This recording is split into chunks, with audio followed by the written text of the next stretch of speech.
เจ้าเข้าใจบ่เงิน1,000ในมือเจ้านี่มันเงินหยังนะ เงินไอ้ปุ๋ย โอ้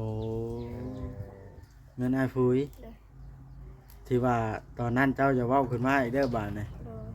ไผมาหาเจ้าก็บ่ให้เว้าเด้อ โดย มีแต่ว่าเจ้าเล่าเรื่องลูกเรื่องเต้าของเจ้าแล้วพอ เป็นในปุ๋ย อ้ายเจ้าเนาะแบบว่าอ้ายลูกลูกน้องแบบนี้บ่ โดย โอ้ เพิ่นอยู่ไสตอนนี้เนาะ อยู่ไทย อยู่ฝั่งไทย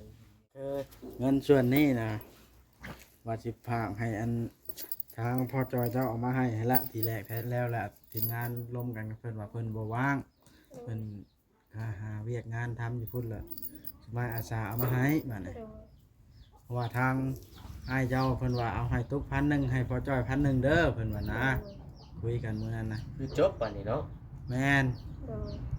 เป็นเงิน1คำ ก็เลยเอามาให้หอดมือเจ้าแล้วบาท โด นะ ย เจ้าสิซื้อหยังกับเรื่องของเจ้าได้บาทนะ บ่ซื้อเก็บไว้ เก็บไว้เห็นหยังซื้อแล้วน้อง แม่น เก็บ เพราะ ไว้ ว่า ในตู้ เก็บไว้ให้ตู้ให้ตู้อยู่ไส ตู้อ เนาะ ยู่สิไหนนี่นะวะ เฮ็ดอยู่ใช่ เฮ็ดในนี่แล้วสิใช้วางสิเฮ็ดนะน้องตุ๊ก เฮ็ดอยู่ใช่น้องตุ๊ก สิบอกได้บ่ หาซื้อผักกระเตะไปแล้ว ซื้อผักกระแตไว้ละ เดี๋ยวอยู่ข้างเพื่อน ผักกระแตอยู่หันนะแม่นของเจ้าบ่นะ โดย แม่นบ่ลงไปมั่งเอาช่างกะสีมามื้อน่ะมั่งเอาจากตัวเก่านั้นมาเฮ็ดบ่มันบ่ฮู้บ่ สิเฮ็ดตู้ไก่บ่อย่าลืมกดติดตามเพื่อเป็นกำลังใจให้ผมด้วยนะครับทุกคนขอบคุณมากๆครับพี่น้อยด้วยเปิดภาพสบายดีน้องตุ๊ก สบายดี เปิด เด้อ ภาพขึ้นเอ้า ทางนี้เด้อ สบายดีทั้งนั้นครับ เอาแล้วมาปานนี้ก็ทางน้องตุ๊กแต่ปาวัดสบายดี สบายดี นั่งเตื้อมปานนี้ฮ้อน ทีมงานหลั่งไหลเข้ามาบ่นะ ทีมงานมือปุ้ยบันเทิงศิลป์ได้นะ เดี๋ยวท่านได้เข้าเรื่อง ข่าวเรื่องเลยปาวัด เดี๋ยวเข้าแนมทีมงานก่อน ข่าวเรื่องอะไร งานก่อนพอทีมงานกำลังมาไปจะเข้าเรื่องได้เนาะ นี่ เข้าเรื่องมันก็หมุดหามันก็บ่ได้เว้ากันแหละปนหมวกกันนอก แต่ นี้ แม่มาเจอเพิ่นหมุนนะหัวนี่เท่าไรแฮงนั่นอยู่เด้อ หน่อยกดแล้วเนี่ยเนาะปาก่อย น้อยแต่ น้อยก็แห้งบุปผกันนอกกับที่ใหญ่ก็หัว ผู้ใดสิหัวใหญ่กว่ากันนอกจะเชื่อเลยนะ ใหญ่เกินมันบอกพอดีแล้วใหญ่โพดโอ้ย โอ้ถูกกับให้เว้าไว้เลย ลาวตัวแดงมาให้ใหญ่แล้ว หัวใหญ่กว่ากันนอกมันสิใช่ได้บ่น้องตึกเนาะ มาถึงเต้าแล้วเนี่ย เพิ่นก็ มา นั่ง แล้ว หัว แม่ แล้ว คนน้อย เนาะ ตื่นเด้อ บ่ตื่นนะตู้วัดกันเอาจำแท้นะของเจ้านะ นอนแต่โดนบ่น้องตุ๊ก เอากระนอน แล้วก็นอนนี่ โดย โอเคของมาวัดข่อยเป็นตั้งจำแห้ง เห็นบ่ หลัง อย่าน้องน้อยตื่นเนาะ เราก็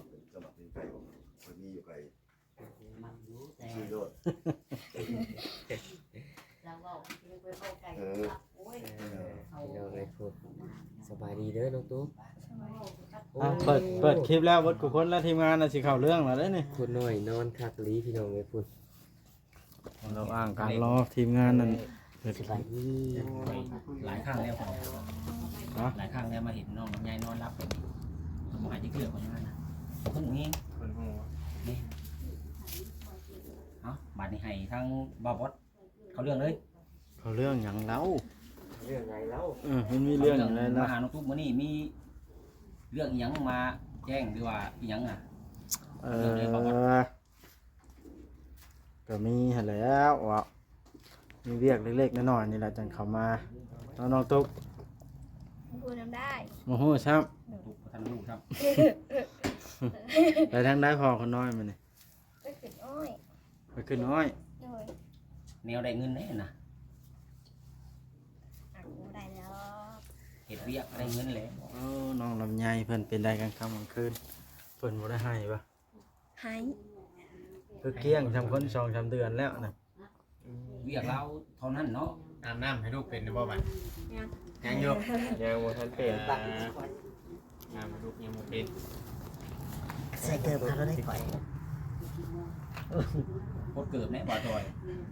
โล 1 2 3 4 อย่างนั้นนะ เห็น ทำยังไง สี่เหนียวหกเจ็ดแปดนี่นะ อ่ะบ่เวียงเข้าเรื่องเลย เอาเรื่องไร เลือกยัง บ่หน่อย FC ให้ได้กัน โด เข้าย โด เรื่อง ยโดยมาเยี่ยมมายามพี่น้องทางน้องตุ๊กคือทางบริเวณในทีมออกมา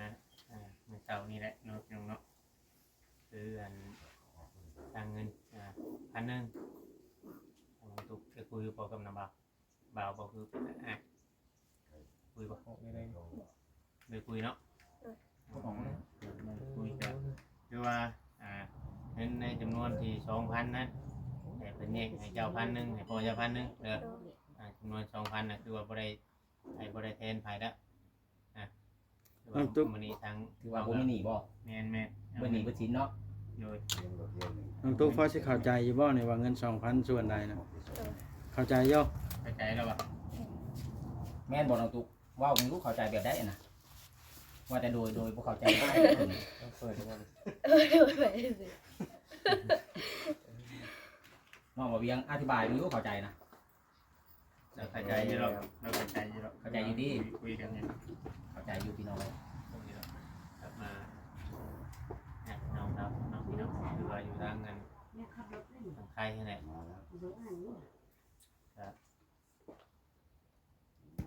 เป็นในแข่งกันคนละพันว่าบ่ได้เป็นนี้นี่ให้มันจะคนละพันเนี่ยทางให้ก็เลยเอามาให้ทาง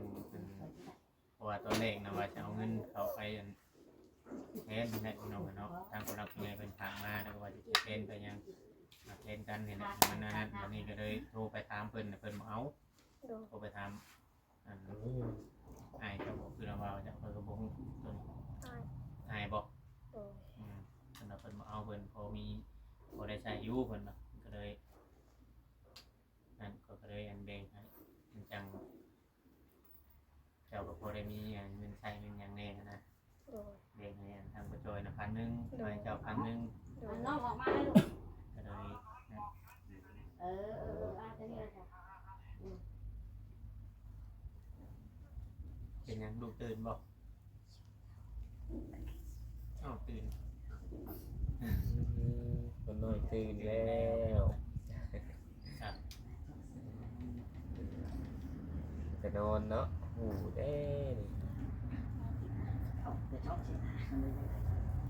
กินนมเก่งอยู่มั้งเก่งอยู่ที่มันบ่ฮ้อนบ่ฮ้อนคือปกคักแท้ เป็นบ่ฮ้อนดอก ฮ้อนไหน ฮ้อนนั่นแล้ว ฮ้อน แนวนี้สิบ่ฮ้อนพกขับปานนี้สิบ่ฮ้อนเนาะว่าเวียง นี่พี่น้อย1,000 บาทที่ว่าทางเงินให้เราเดี๋ยวเราไปดูมาให้ครับเนี่ยทุกคนเราในเจ้าก็คือขอบใจทางนั้นให้เจ้าอีกใช่ไหมตัวอะไรฮอดถึงเอามาให้ฮอดมือฮอดอย่างเนี้ยพี่น้องเลยเนาะฮอด คนละพัน ได้ละบ่มันน่ะ เดียวแหละในเดือนเงินมีแต่ว่าถามเป็นหัวกับน้องตุ๊กนี่แหละ เรียบร้อยบาดนี่เนาะจุดประสงค์ของกลุ่มอ้ายเข้ามาในมื้อนี้ก็ได้ เข้ามาในมื้อนี้เดือนเงิน 1,000 บาทนี่เนาะ เลย แต่การต่อไปนี่ก็มีแต่แบบมาเยี่ยมยามถามข่าวชีวิตการเป็นอยู่ของทางน้องตุ๊กพี่น้องเอ้ยชีวิตประจำวันเพิ่นว่าอยู่จังใดกินจังใด แม่นบ่บ่แม่น สัมภาษณ์ เพ เล ราะ ย ว่าพ่อน้องแผ่นนี่เพิ่นเข้ามาครั้งแรกที่น้องตุ๊กเกิดลูกนี่บ่ได้เข้ามา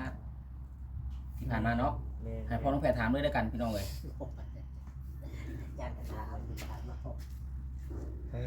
เนาะบอกไปคือกันนั่นแหล้วบ่ได้ถามแกลูกเต้ากะฮู้เนาะน้องล่ะแต่คำมันขึ้นก็บ่ได้ให้ได้แอวบ่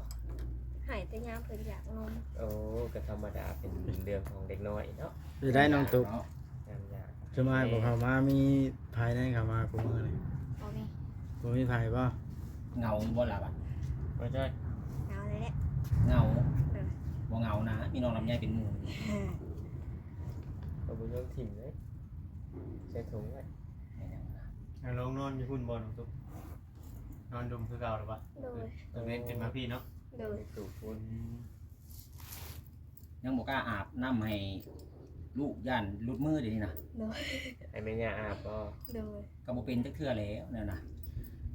เฮายังบ่กล้าเนาะ โดย มีน้องเพิ่นใหญ่แล้วก็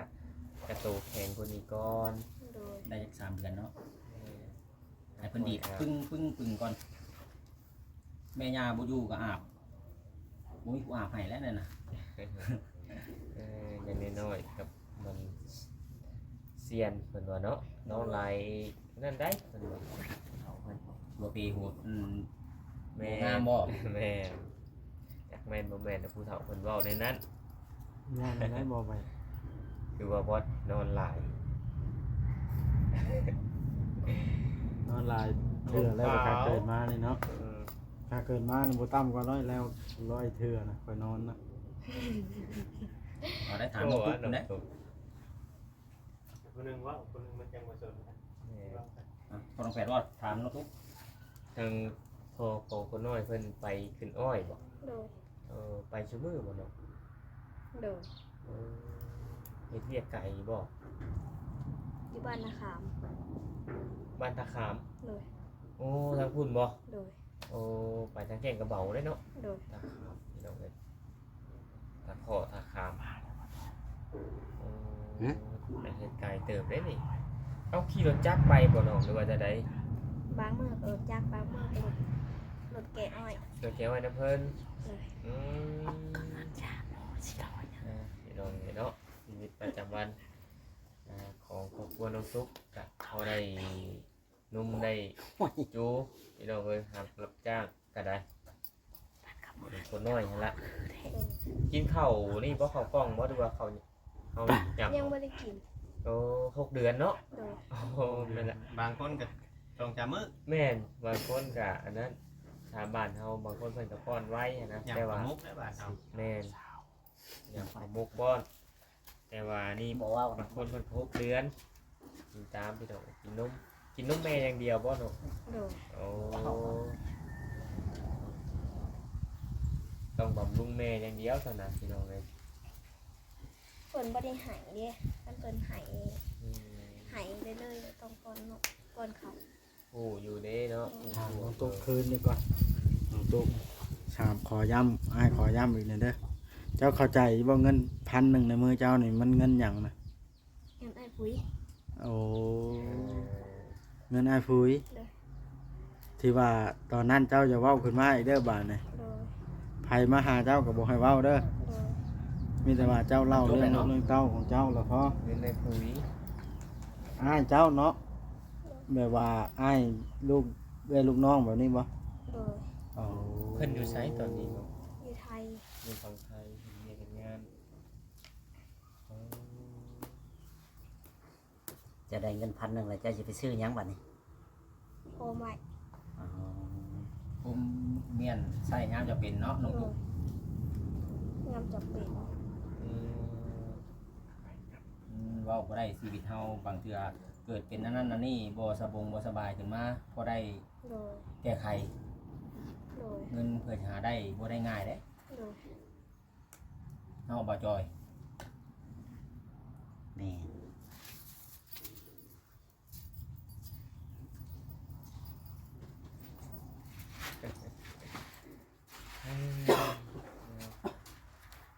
กินข้าวแล้วบ่มื้อนี้ก็ ครับ เอาเป็นนะ ฮะ เอาเป็นนะ แม่ กินแล้ว กินหยังก็กินได้เพิ่นเนาะบ่ได้กระลำบ่ลำอยู่บ่ รับ กระลำเนี่ย รับหลายอย่างอยู่ หลายอย่างอยู่ กินได้แต่สิ้นหมู ใช่สิ้นหมูกินของจืดก่อนช่วงนี้เนาะ กับตับ ตับ ตับหมู อืม กับไก่ หลายอย่างอยู่ กินไปหลายอย่างน้ำลายกินขาดวิตามินเนาะกินไปน้ำตอนนี้เกิดลูกใหม่ก็ทะลำตัวใดที่ว่าอันนี้ก็ทะลำไปนะก่อนบอกว่าให้กลัวอันหมูว่าถาม อื้อ จอยมั้ย คิดอยู่ว่าจะมาจะเข้ามาบ่ได้เบิ่งคลิปบ่ บ่ นี่ละน้องตุ๊กเลยก็คือเงินส่วนนี้นะว่าสิพากให้อันทางพ่อจอยเจ้าเออกมาให้ละทีแรกแท้แล้วแหละทีมงานร่วมกันกับเพิ่นว่าเพิ่นบ่ว่างเพิ่นหาเวียกงานทำอยู่พุ่นเลยสบายอาสาเอามาให้บัดนี้ โดย เพราะว่าทางอ้ายเจ้าเพิ่นว่าเอาให้ตุ๊ก1,000ให้พ่อจอย1,000เด้อเพิ่นว่านะคุยกันมื้อนั้นนะ คือจบป่านนี้เนาะ แม่น โดย เป็นเงิน1คำ ก็เลยเอามาให้หอดมือเจ้าแล้วบาท โด นะ ย เจ้าสิซื้อหยังก็เรื่องของเจ้าได้บาทนะ บ่ซื้อเก็บไว้ เก็บไว้เห็นหยังซื้อแล้วแล้วน้อง แม่น เก็บ เพราะ ไว้ ว่า ในตู้ เก็บไว้ให้ตู้ให้ ตุ ตู้ ด อยู่ไส ตูดอ เนาะ ยู่สิไหนนี่นะวะ เฮ็ดอยู่ใช่ เฮ็ดนี่แล้วสิใช้วางสิเฮ็ดนะน้องตุ๊ก เฮ็ดอยู่ใช่น้องตุ๊ก สิบอกได้บ่ หาซื้อผ้ากระเตะไปแล้ว สิพากระแตไว้ละ เด้อผ้าเพื่อน พากระแตอยู่หันแม่นของเจ้าบ่นะ โดย แม่นบ่ลงไปมั่งเอาช่างกะสีมามื้อน่ะมั่งเอาจากตัวเก่านั้นมาเฮ็ดบ่มันบ่หัวบ่ สิเฮ็ดตูบไก่บ่หรือตูบเจ้าเอง ตู่คนนี่แหละ ตูบเจ้าเองนะ โดย เอาตู้ตัวนั้นมีไผนอนจังอยากสิเฮ็ดใหม่ อ่า ถาลุงไม้ซื้อตู่ตัวนั้น อ๋อยังสิมีลุงอีกอยู่ โดย เฮือนตัวเองน่ะป้ามันเป็นเฮือบัดนี้เนาะ เพื่อนได้ซะเนาะ ลูกใหญ่จะขึ้นไปอยู่ ให้ลูกใหญ่ก่อนเนาะ โดย ให้ลูกใหญ่ก่อนตอนนี้ลูกยังน้อยอยู่ ครับมันก็เก่าแล้วเรือนบ่ได้ขึ้นไปอยู่ เที่ยวลงไปจอบมาเนาะ โดยถ้าลงไปเจาะระหว่างเสา จอบบ่จะลงไปอยู่บ่ ลงไปวางเสา พอดีแล้วไอ้ลูกใหญ่ลูกย่างนะลงไปจอบไปเบิ่งนั่นแหละมันจังบ่เสาเด้ เราตัดไปกวดเนาะ แม่ มันมีกี่ฝุ่นกี่หยังเขา เอาลงไปโคตรนั่นเด้โคตรบวก อ๋อ หมวกเครื่องปลูกของพัง โดย ใครดอกเดี๋ยวนี้มันบ่ค่อยมีงัวมีหยังที่ทางบ้านเนาะเขาเจ้าเลี้ยงงัวไผงัวมันเด้จัง เลี้ยงยามฝนก็เลี้ยงยามแรงก็เลี้ยงบ่ แม่บ้านเฮาวัดพรพื้นนี่แหละแถวบ้านเฮา เรียก แถวนี้ เดีย เขา ว ปลูกอ้อยหลายเรามันเป็นพื้นที่เศรษฐกิจเด้ปลูกอ้อยปลูกหยังมีสวนอ้อยสวนหยังสมัยก่อน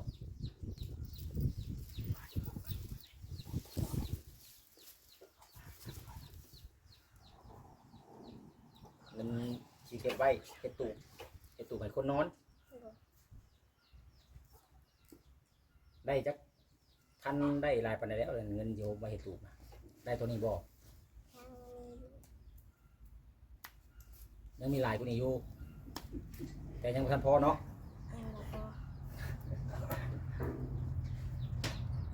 กันว่าซื้อก็สิได้แต่เสาได้บ่เสา เอาเสาไม้เอา เอาเสาไม้เอา โดย อยากเรียนแบบตัวข้าวจีนะบอกกันไป โดย สามลูกใหญ่ โดย ลูกใหญ่ซำได้จึงสิขึ้นไปอยู่เพื่อนเทิงปุ๊ใหญ่จนว่าเป็นชาวปุ๊ มันก็ไปนั่นดอก ถ้าว่าเขา 5-6 ปีนี่บ่ เขาอุ้มง่ายแล้วน้องดู โด เนาะ ย โอ้มันมีบ่จอยนะเห็นเคยน้อยอยู่นี่ เขาอุ้มง่าย โดย เฮ็ดไปบ่จอย เขาอุ้มไปง่ายแล้วนั่นนี่มันยังหน่อยเลยลูกเราก็นึงมาแล้วก็ยังอาบน้ำลูกยังเป็นมีแต่ ยัง ยา มาแข็ แต่ งแห้ ยัง งคนใด ยังนั่นอยู่ยังอ่อนอยู่ถ้าว่าแบบเขาอุ้มไปเด็ดน้ำเพื่อนมูเพื่อนครูได้นะก็ง่ายครับ เป็นย่างได้พุ่นแหละเนาะว่าได้ แม่ ก็เป็นย่างเป็นพุ่นแหละพี่น้องเอ้ยแต่ว่าเที่ยวไปจอบอยู่ โดย ไปเมียนไปมัดอัดประตูประต่างเนาะยันงัวลอยกลับไปกินมะบวบ ฮีดมันบ่น้องตุ๊กการคนน้อยนอนแล้วเอาอันถุงยางห้องแบบนี้หรือว่าใด มันบ่มีเสือ โอ้บ่มีเสื้อ บ่มีแพมเพิร์สใส่ย่านเพิ่นเหี่ยวใส่เสื้อ เออ ตกและนั่นแห้งได้กันว่าถึกเสื้อโดยตรงนะเพราะว่าต้องได้ขยางห้อง ถ้าว่านั่นนะเขาเดี๋ยวคนมายางห้องแบบนี้ บ่ได้ใส่แพมเพิร์สเนาะ โดย บ่ได้มีเงินซื้อแพมเพิร์สใส่ อืม ใส่แต่ผ้าอ้อมแล้วก็ถ้าว่าน้องเพิ่นเหี่ยวใส่นี่ก็ไปเที่ยวไปซักเอาตากแห้งแล้วก็มาเปลี่ยนตัวนั้นเปลี่ยนตัวนี้นะเนาะ โดย อ๋อ4 รถแล้ว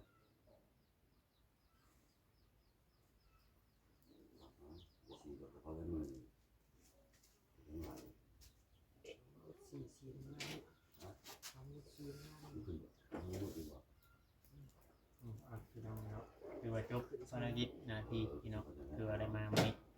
บ่มีหยังหลายเด้ทีมงานเรียนก็สิได้จบคลิปแล้วบัด แม่นแล้วข้อยก็จบคือกัน เดี๋ยว ขอจบคลิปกันเด้อ ข่อยยังบ่ได้จบ ทุกเด้อ โดย สบายดี สบายดีเนาะดีแฮง